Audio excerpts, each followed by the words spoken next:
warahmatullahi wabarakatuh. Alhamdulillah, alhamdulillahirabbil alamin, hamdan katsiran thayyiban mubarakan fi kama yuhibbu rabbuna wa yarda. Asyhadu an la ilaha illallah wahdahu la syarikalah wa asyhadu anna Muhammadan abduhu wa rasuluh la nabiyya ba'dah. Allahumma shalli ala Muhammad wa ala alihi wa ashabihi wa man tabi'ahum bi ihsanin ila yaumiddin, amma ba'd. Alhamdulillah, tentu kita senantiasa bersyukur kepada Allah Subhanahu wa taala, memuji Allah atas segala nikmat yang Allah berikan kepada kita. Kita bersyukur bahwa Allah Subhanahu wa taala sore hari ini memberikan nikmat yang begitu besar kepada kita, bisa berkumpul di salah satu rumah Allah Subhanahu wa taala, di dalam majelis yang mulia, dalam majelis ilmu. Ini sebuah nikmat yang besar yang tidak semua orang mendapatkan nikmat ini. Tidak semua orang mendapatkan nikmat seperti yang kita rasakan hari ini. Oleh karena itu, kita senantiasa dianjurkan oleh Allah Subhanahu wa taala untuk bersyukur atas nikmat hidayah. Kadang kita bersyukur kalau dapat uang. Kalau dapat uang, alhamdulillah, dapat 1 juta, 2 juta, itu kecil ini. Ya, yang paling besar itu dapat Allah mudahkan kita melakukan sebuah kebaikan, itu nikmatnya besar sekali. Tidak sebanyak yang 1 juta, 2 juta yang kita dapat. Ya, ini kadang yang luput dari manusia. Kadang orientasi berpikir kita itu kan materi. Ya, padahal kita diberi kesehatan itu jauh lebih besar nilainya sebenarnya dari uang yang kita terima. Kita diberikan waktu luang, kita bisa merasakan nikmatnya makanan, itu sudah luar biasa.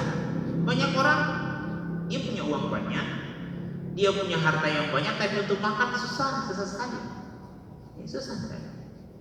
Itu kan bagaimana kita memahami nikmat Allah itu luas. Nikmat Allah itu luas, tidak hanya sekedar dari materi-materi yang kita peroleh. Oleh karena itu kita dianjurkan oleh Allah Subhanahu wa taala senantiasa bersyukur kepadanya.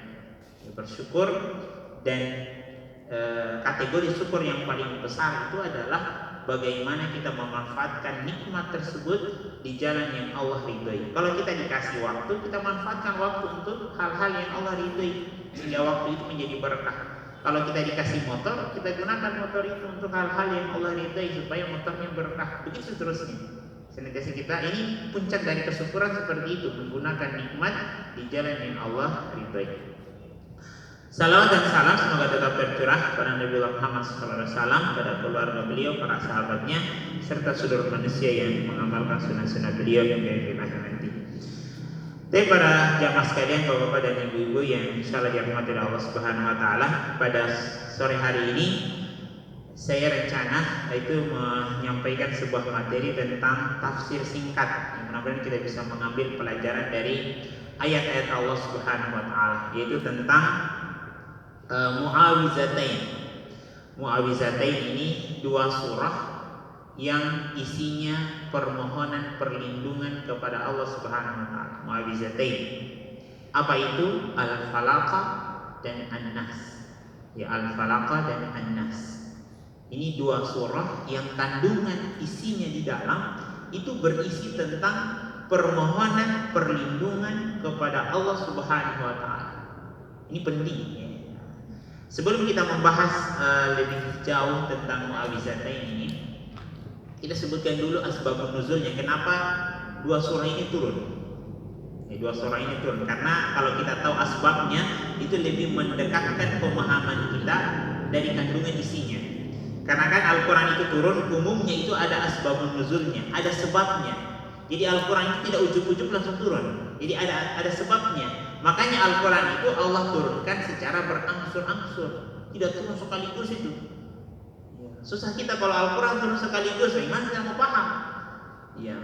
Terus kita misalnya sekolah, materi 1 tahun dikasih 1 kali, nggak bisa lah, harus bertahap. Jadi ini pelajaran bahwa belajar itu harus ada step by stepnya, ada tahapan-tahapan yang nggak bisa sekaligus.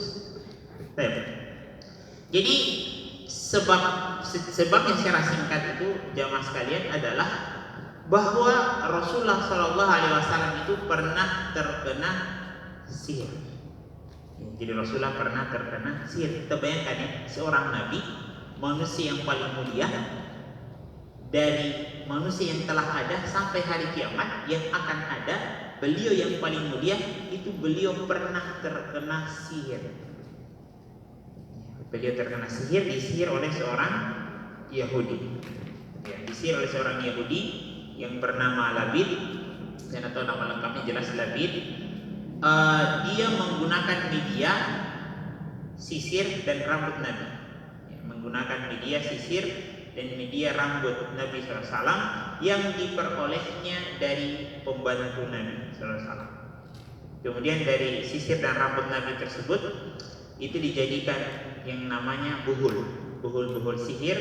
Kemudian buhul sihir tersebut disimpan di dasar sumur bagian bawah. Jadi Nabi itu terkena sihir. Apa efeknya, dampaknya ketika Nabi terkena sihir? Jadi beliau itu linglung. Jadi Nabi SAW itu linglung, pling-plang, tidak fokus, bahkan sampai pada kondisi beliau tidak tahu kalau sudah melakukan sesuatu atau belum. Kadang beliau mengira sudah mengerjakan, padahal belum. Kadang juga beliau mengira belum mengerjakan, padahal sudah mengerjakan.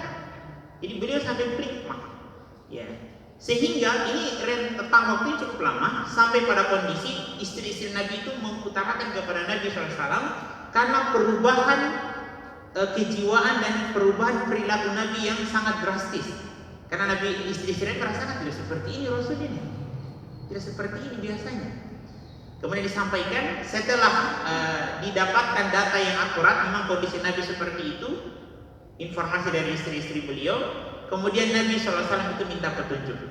Ya, minta petunjuk kepada Allah Subhanahu wa taala dengan kondisi yang dia alami.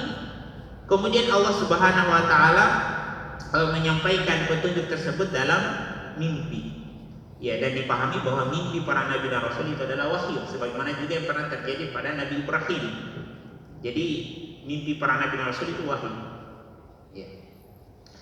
Kemudian dalam mimpi tersebut Allah Subhanahu wa taala menyampaikan tentang kondisi beliau, bahwa beliau telah disihir oleh seorang Yahudi yang buhul sihirnya itu disimpan di sumur. Jadi sumur orang Arab itu kan tidak seperti sumur-sumur kita yang dalam-dalam. Jadi ya sumur ya, kemudian kondisi airnya kan tidak sebanyak sumur yang ada di kita. Makanya kan Nabi Yusuf itu dibuang di sumur ya karena memang airnya kan tidak sedalam sumur-sumur yang ada di Indonesia daerah tropis. Jadi disimpan di dasar bawah buhul tersebut. Jadi kan tujuan buhul itu adalah untuk menguatkan sihir sehingga sihir itu bisa bertahan lama selagi buhulnya itu masih ada. Selagi buhulnya itu masih ada. Jadi Nabi merasakan itu. Kemudian Allah Subhanahu wa taala menjawab permohonan Nabi dengan mengutus Jibril alaihissalam membawa dua surah ini, yaitu Mu'awwizatain, Al-Falaq dan An-Nas. Jadi asbabun nuzulnya Al-Falaq An-Nas ini turun adalah karena Nabi SAW itu terkena sihir. Jadi Al-Falaq An-Nas ini turun sekaligus, tidak ayat per ayat ya. Jadi turun sekaligus satu paket. Al-Falaq dan An-Nas yang berjumlah 11 ayat.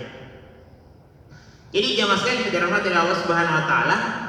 Kemudian Jibril alaihissalam membawa surah ini dari Allah Subhanahu wa taala, dan Jibril alaihissalam yang langsung meruqyah Nabi sallallahu alaihi wasallam dengan membacakan Al-Falaq dan An-Nas. Membacakan Al-Falaq An-Nas.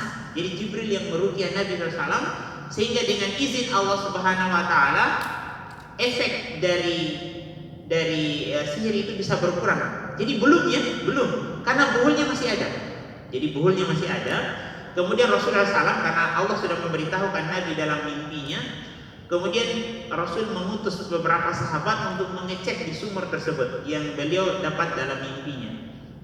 Kemudian ditemukanlah buhul tersebut ketika sahabat turun di dalamnya, kemudian menemukan buhul tadi yang dari rambut dan sisir Nabi. Kemudian itu diikat 11 simpul ikatan. Jadi ciri khas dari sihir itu kan punya ikatan-ikatan, ada simpul-simpul. Itu umumnya seperti itu karena ikatan-ikatan atau simpul-simpul itulah yang menguatkan sihir. Jadi ikatan simpul dari sihir dari buhul yang digunakan untuk menyihir Nabi itu ada 11 ikatan. Kemudian sahabat membacakan dua surah ini yang juga Jibril sudah membacakan surah itu. Setiap satu ayat dibaca itu terbuka satu ikatan simpul sihirnya sampai tuntas 11 ikatan simpul sil itu terbuka dengan izin Allah Subhanahu wa taala, karena Al-Falaq An-Nas ini kan 11 ayat. Ya, 11 ayat. Kemudian terbukalah semuanya, dihancurkan buhulnya, sehingga Nabi SAW atas izin Allah Subhanahu wa taala kemudian terbebas dari pengaruh sihir dari orang Yahudi tersebut. Ini sebab turunnya Al-Falaq dan An-Nas yang dikenal dengan Mu'awizatain, dua surah yang isinya adalah permohonan perlindungan kepada Allah Subhanahu wa taala. Tapi para jamaah sekalian yang dirahmati Allah Subhanahu wa taala, kita masuk dalam surah An-Nas. Dalam Quran surat An-Nas ada 6 ayat. Ada 6 ayat. A'udzubillahi minasyaitonirrajim. Bismillahirrahmanirrahim. Ayat yang pertama, Allah Subhanahu wa taala mengatakan, "Qul a'udzu birabbin nas." Allah mengatakan, katakanlah, aku berlindung kepada Tuhan yang memelihara, menguasai manusia. Jadi ayat pertama ini Allah menekankan kepada kita bahwa Allah yang menguasai diri kita. Jangan kita percaya dengan kata-kata orang, saya yang pegang dia itu, saya pegang bunuh-bunuh itu, saya kuasai dia. Ini batil ini kata-kata. Karena saya pernah dengar masalahnya. Saya pernah dengar ada orang dia bilang, saya kuasai itu orang, saya pegang bunuh-bunuhnya. Tidak bisa. Yang kuasai kita ini adalah Allah Subhanahu wa taala. Jadi Allah menekankan dalam ayat ini bahwa Allah adalah pemelihara, penguasa manusia yang menguasai diri kita ini dari ujung rambut sampai ujung kaki. Yang terdapat di dalam badan kita ini kan banyak. Kita tidak tahu ini apa, bagaimana aliran darah, bagaimana jantung bekerja, bagaimana hati, organ-organ tubuh, kita tidak tahu. Ini dalam penguasaan Allah semuanya. Harus kita tahu seperti itu. Jadi ayat yang pertama ini menekankan kepada kita tentang rububiyah Allah Subhanahu wa taala, bahwa Allah menguasai diri kita. Kemudian ayat yang kedua, secara singkatnya kita sebutkan. Ayat yang kedua, Allah menekankan Malikin Nas. Allah itu rajanya manusia. Allah itu rajanya manusia. Jadi sudah menguasai. Jadi kita ini hamba. Jadi Allah adalah rajanya manusia. Kemudian ayat yang ketiga, Ilahin Nas. Allah itu adalah sesembahan manusia. Jadi ayat pertama, ayat yang kedua jamaah sekalian itu penekanan terhadap rububiyah, kekuasaan Allah. Dan ayat yang ketiga penekanan terhadap uluhiyah, kewajiban kita beribadah kepada Allah Subhanahu wa taala. Jadi 1, 2, 3 ini pengantar. Ya, pengantar secara rububiyah dan uluhiyah. Kemudian ayat yang keempatnya penekanan perlindungan yang dimaksud. Apa itu? Min syarril waswasil khannas. Ya, kita disuruh oleh Allah untuk meminta perlindungan kepada Allah dari apa? Dari kejahatan setan. Jadi setan itu jahat. Setan itu kan Allah sebutkan dalam Al-Quran itu musuh. Yang namanya musuh jamaah sekalian, tidak ada itu musuh akur-akur. Yang namanya musuh senantiasa dia cari kelemahan, bagaimana dia bisa menaklukkan kita. Namanya musuh kan begitu. Dia senantiasa akan menyerang, mencari titik kelemahan kita, kemudian dia serang agar kita bisa terkalahkan, bisa kalah, bisa KO, bisa drop, bisa down. Ini musuh. Jadi setan lakukan itu, dan Allah menyuruh kita untuk berlindung kepadanya dari bisikan setan. Nah, ini Allah menyebutkan ya, kekuatan setan itu adalah membisikkan. Setan itu tidak bisa menjelma jadi manusia kemudian dia sorong-sorong badannya kita, dia halangi kita mau pergi sholat, jangan untuk sholat kamu, dia dorong-dorong kita sampai kita tidak bisa masuk masjid. Setan tidak mampu di situ.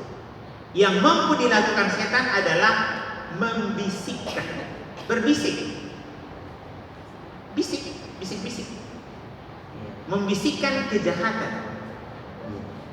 Setelah dia bisikkan kejahatan, di ayat ini Allah mengatakan, kemudian dia bersembunyi. Ini kan kalau bahasa kasarnya licik. Dia serang, mundur, ada peluang, serang lagi, mundur lagi, serang, mundur lagi. Begitu dia taktiknya itu. Taktiknya setan itu begitu.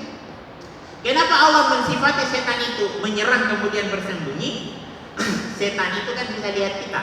Kita tidak lihat mereka. Kalau sebutkan Al-Quran kan begitu. Kita tidak bisa melihat setan, kecuali kalau setan itu mau menampakkan dirinya. Tapi umumnya manusia tidak bisa melihat setan dari golongan jin ya. Tapi mereka bisa melihat kita, sehingga mereka bisa menghindar dan bisa bersembunyi. Kenapa mereka bisa bersembunyi? Setan-setan yang jahat ini bersembunyi karena mereka tidak bisa melawan orang-orang yang dekat kepada Allah Subhanahu wa taala. Mereka akan menghindar. Contohnya apa? Dalam hadis disebutkan, kalau ada suara azan, ya, kalau ada suara azan, maka setan itu akan lari sejauh-jauhnya, terbirit-birit lari sampai dia tidak mendengar suara azan. Tapi azannya selesai, balik lagi. Kan begitu. Selesai azannya, balik lagi. Ini yang kita maksud bersembunyi. Ya. Jadi, misalnya seseorang dia mengatakan, "A'udzubillahi minasyaitonirrajim." Aku berlindung dari setan yang dirajam, yang terkutuk. Setannya lari, setelah itu balik lagi. Jadi bersembunyi, serang mundur. Jadi kan licik ya. Ya. Jadi Allah menyuruh kita untuk berlindung dari bisikan setan. Dan saya kira kita nyata ya merasakan ini.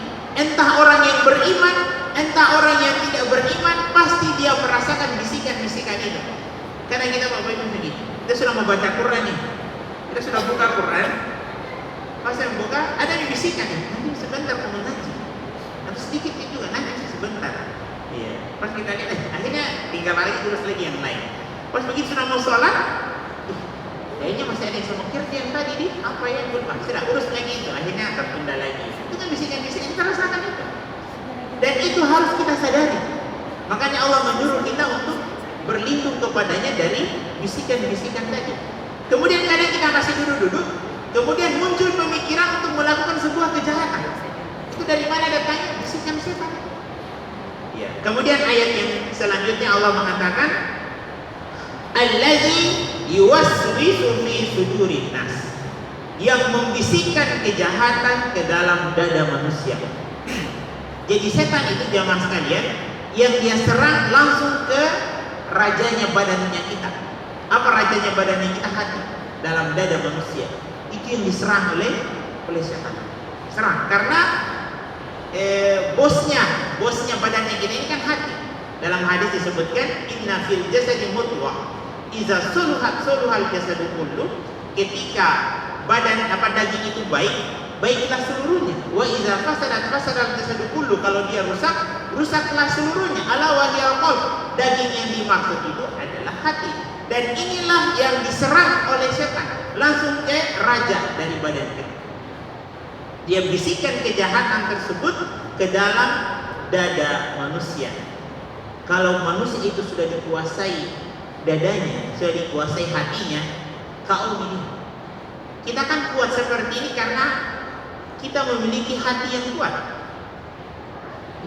Kenapa kita bisa sholat? Karena hati kita itu kuat untuk mengingat Allah Subhanahu wa taala. Makanya orang-orang yang terhindar dari kebaikan adalah orang-orang yang hatinya dikuasai oleh setan. Sehingga apa efeknya? Sholat sudah tidak, mengaji sudah tidak, jadi malas, sudah tidak mencintai kebaikan. Hal-hal yang mendekatkan kepada Allah dia tidak suka, dia benci. Kenapa? Karena hatinya sudah dikuasai oleh setan. Karena setan langsung menyerang kepada hati. Jadi ini bahayanya. Jadi dalam Quran surat An-Nas ini Allah menyuruh kita untuk berlindung dari bisikan setan agar hati kita ini tidak dikuasai oleh setan.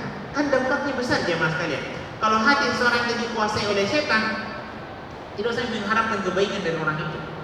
Sudah, kalau bahasa kasarnya itu bagaikan bangkai yang berjalan. Dia hidup tapi sejatinya sudah mati. Kenapa? Karena nilai dari manusia itu karena hatinya dia hidup. Hatinya dia hidup. Jadi jamaah sekalian dirahmati Allah Subhanahu wa taala. Kemudian ayat yang terakhir Allah mengatakan minal jinnati wan nas, dari golongan jin dan manusia. Ini juga penekanan bahwa bisikan-bisikan kejahatan itu bisa datang dari dua arah, dari golongan jin dan juga dari golongan manusia. Ya, dari golongan jin dan juga dari golongan manusia. Jadi kalau ada orang misalnya ada dia wujudnya manusia, menghalang-halangi orang dari kebaikan, itu adalah setan. Disifati sebagai setan. Ya. Karena setan ini kan penamaan dari golongan jin yang ingkar kepada Allah Subhanahu wa taala juga dinamai dengan setan. Dari golongan manusia juga yang ingkar kepada Allah Subhanahu wa taala juga dinamai dengan setan. Minal jinnati wan nas. Jadi ini jamaah sekalian yang dirahmati Allah Subhanahu wa taala, dalam Quran surat An-Nas ini menekankan perlindungan kepada Allah Subhanahu wa taala dari bisikan-bisikan setan yang senantiasa membisikkan kejahatan ke dalam dada manusia. Ya. Jadi perlindungan yang sangat luar biasa. Kemudian yang masih dirahmati Allah Subhanahu wa taala, karena dia satu paket, tidak bagus kalau kita pisahkan penjelasan. Jadi kita jelas satu paket, mudah-mudahan masih cukup waktu. Surah Al-Falaq. Kalau An-Nas kita minta perlindungan dari bisikan setan yang menyerang dada kita. Kalau dalam surat Al-Falaq juga berisi perlindungan. Perlindungan apa yang dimaksud? Ya, berikut penjelasannya. Allah Subhanahu wa taala mengatakan di ayat yang pertama, "Qul a'udzu birabbil falaq." Ya. Katakanlah aku berlindung kepada Rabb yang menguasai waktu subuh. Menguasai waktu subuh. Jadi sama dengan surat An-Nas tadi, di awalnya itu Allah menekankan rububiyahnya, kekuasaannya. Jadi rububiyah itu kan kekuasaan Allah SWT, mencipta, mengatur, ya, mengendalikan, itu rububiyah. Kalau uluhiyah kan ibadah. Kemudian satu ayat penekanan rububiyah, kemudian ayat yang kedua dan seterusnya itu langsung menyebutkan poin-poin perlindungan. Kalau An-Nas tadi kan 3 ayat pengantar, kalau Al-Falaq 1 ayat saja pengantar. Ayat 2, 3, 4 sampai 5 ini poin-poin perlindungan yang disuruh oleh Allah kita berlindung kepadanya. Apa itu yang pertama? Min syarri ma khalaq, dari kejahatan makhluk. Dari kejahatan makhluk. Kita disuruh oleh Allah Subhanahu wa taala jemaah sekalian untuk berlindung kepada Allah dari kejahatan makhluk. Setiap makhluk, ya, kecuali malaikat. Malaikat kan makhluk yang suci dari dosa. Ya, jadi termasuk diri kita ini punya kejahatan jemaah sekalian. Kita punya kejahatan. Jadi ketika kita membaca min syarri ma khalaq, kita berlindung kepada Allah dari kejahatan makhluk, termasuk yang kita maksud adalah diri kita, yang bisa saja diri kita ini melahirkan kejahatan, yang bisa berdampak kepada diri kita maupun orang-orang di sekeliling kita. Bisa saja. Karena ada potensi kejahatan itu. Termasuk juga ayat yang kedua ini Allah menekankan perlindungan kepada makhluk, misalnya sama tadi jin, yes, golongan setan. Ini mereka punya kejahatan. Ada efek-efek buruk yang bisa saja menimpa kita. Kita disuruh berlindung kepada kejahatan makhluk, misalnya kepada hewan-hewan buas, misalnya ular atau harimau atau apa saja. Kita masuk hutan. Ya, kalau Allah melindungi kita dari kejahatan makhluk, misalnya aman. Ya. Kan kadang orang kalau misalnya masuk hutan, dia lupa tawakal kepada Allah Subhanahu wa taala, berlindung kepadanya, masuk saja. Sehingga ketika masuk hutan diganggu jin, diganggu ular, diganggu harimau, diganggu macam-macam binatang buas. Kenapa? Karena kita tidak bersandar kepada Allah, sehingga Allah biarkan kita. Sudah kau jaga dirimu sendiri kalau kamu tidak butuh lagi kepada Allah. Tapi kalau kita sandarkan kepada Allah, insya Allah kita aman. Iya, Allah kan yang kuasai ular, yang kuasai buaya, yang kuasai apa, Allah akan hindarkan itu karena kita bergantungnya kepada Allah Subhanahu wa taala. Ini inti poin yang pertama, permohonan perlindungan terhadap kejahatan makhluk agar kita terhindar dari kejahatan-kejahatan makhluk tersebut, termasuk diri kita yang punya potensi kejahatan. Kemudian yang kedua adalah wa min syarri ghasiqin idza waqaba, dari kejahatan malam apabila telah gelap gulita. Allah menyebutkan malam. Kenapa bukan siang? Karena malam itu banyak terjadi kejahatan itu di waktu malam. Kalau siang begini kan kita terjaga, artinya manusia beraktivitas. Tapi kalau malam, manusia dalam kondisi tidak terjaga. Dalam kondisi tidak terjaga, kita kan tertidur. Dan kondisi lingkungan sekitar kita itu senyap. Ya, sehingga Allah menyuruh kita berlindung kepadanya dari kejahatan malam apabila telah gelap gulita. Termasuk tadi sihir yang kita sebutkan dalam Quran surat An-Nas, pada umumnya juga bekerja di malam hari. Pada umumnya juga bekerja di malam hari. Jadi Allah suruh kita untuk berlindung. Kemudian yang ketiga, perlindungan yang diminta selanjutnya adalah wa min syarri nafasati fil uqad, dari kejahatan-kejahatan wanita tukang sihir yang menghembuskan sihirnya pada buhul-buhul. Ini langsung ke inti yang tadi korelasi dengan surat An-Nas. Jadi kita disuruh untuk berlindung. Kenapa disebutkan wanita? Karena umumnya tukang sihir itu perempuan. Umumnya Allah menyebut dengan nama wanita karena umumnya tukang sihir itu adalah perempuan, ada juga laki-laki. Tapi pada umumnya yang paling banyak itu adalah wanita karena Allah langsung merujuk nama ke wanita. Iya. Wa min syarri nafasati fil uqadah, dari kejahatan-kejahatan wanita tukang sihir yang menghembuskan sihirnya pada buhul-buhul. Intinya sihir itu jamaah sekalian punya buhul. Apa itu buhul? Buhul itu adalah media sihir untuk menguatkan pengaruh sihir pada orang yang dituju. Yang tadi kita sebutkan dalam Quran surat An-Nas, dalam Asbabun Nuzul, Nabi itu disihir dengan media buhul, sisir Nabi yang biasa dipakai, kemudian dengan rambut. Jadi buhul itu kan, ciri khas dari buhul itu adalah barang-barang atau benda-benda yang dekat dengan orang yang dituju. Entah pakaiannya, entah rambutnya, entah kukunya, entah apa saja yang itu connect. Entah mungkin motornya, yang motor itu senantiasa connect dengan badannya, atau mungkin rumah yang dia tempati. Jadi senantiasa untuk menguatkan untuk menguatkan pengaruh tadi. Kenapa Nabi bisa lindung? Seperti kita sebutkan tadi, karena media sihirnya itu diambil dari rambut beliau, dari sisir dan rambut, sehingga beliau langsung terserang di bagian kepalanya, sampai lindung Nabi SAW. Jadi yang menghembuskan buhul-buhul ini ada korelasi ya. Korelasi tadi kita sebutkan tadi kejahatan malam, karena umumnya itu sihir bekerja di malam hari. Makanya kita kalau tidur jamaah sekalian tidak bisa langsung buang badan di atas tempat tidur. Ya, Rasul mengajarkan kepada kita bagaimana adab tidur, bagaimana sebelum kita tidur kita berdoa, bagaimana sebelum kita tidur sebisa mungkin kita bisa meruqyah diri kita sehingga efek-efek kejahatan itu kita bisa terhindar.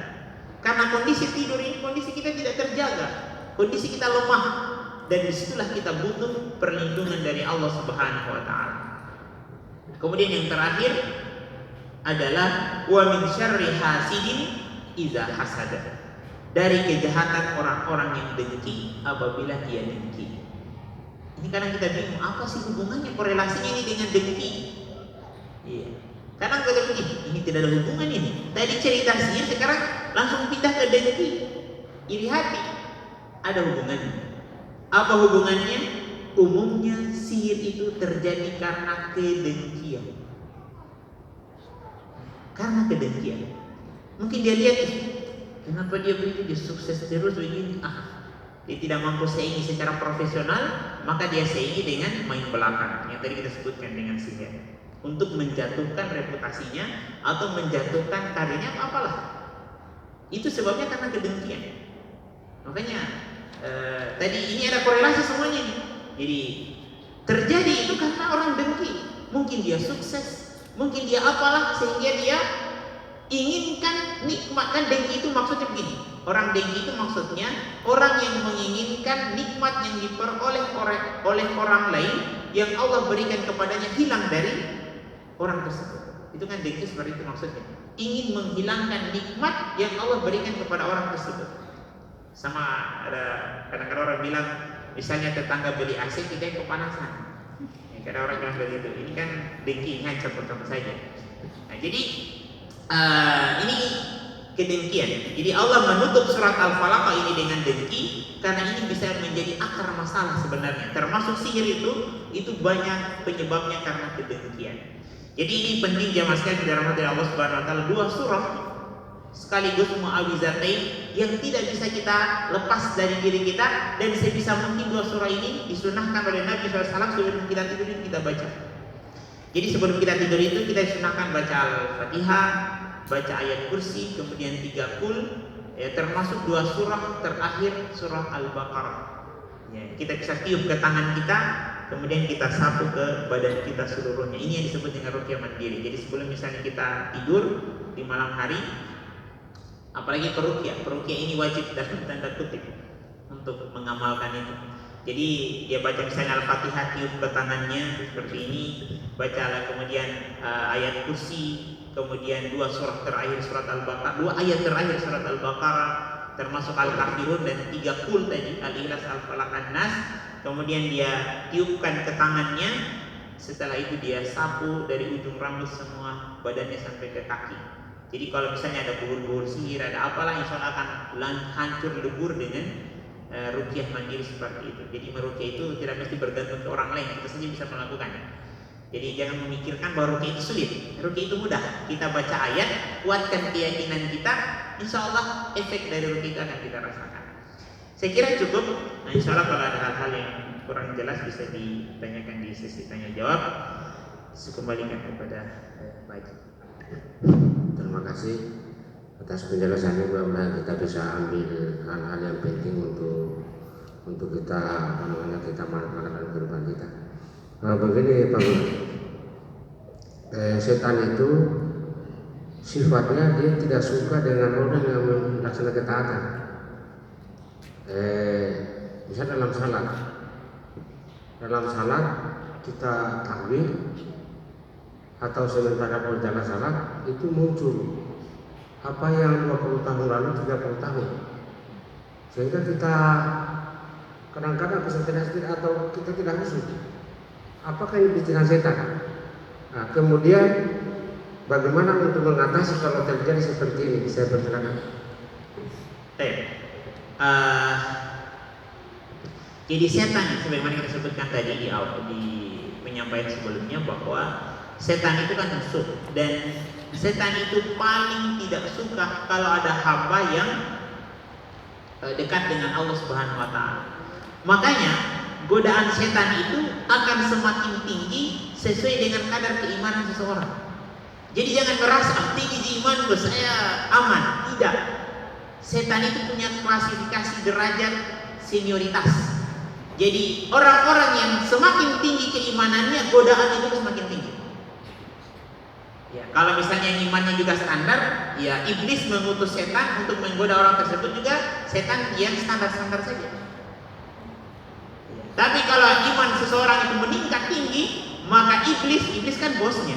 Iblis itu mengutus setan juga dengan kekuatan-kekuatan penuh yang senior-senior untuk menggoda orang tersebut. Jadi jangan kira ustadz itu godaannya sedikit, dia lebih besar godaannya.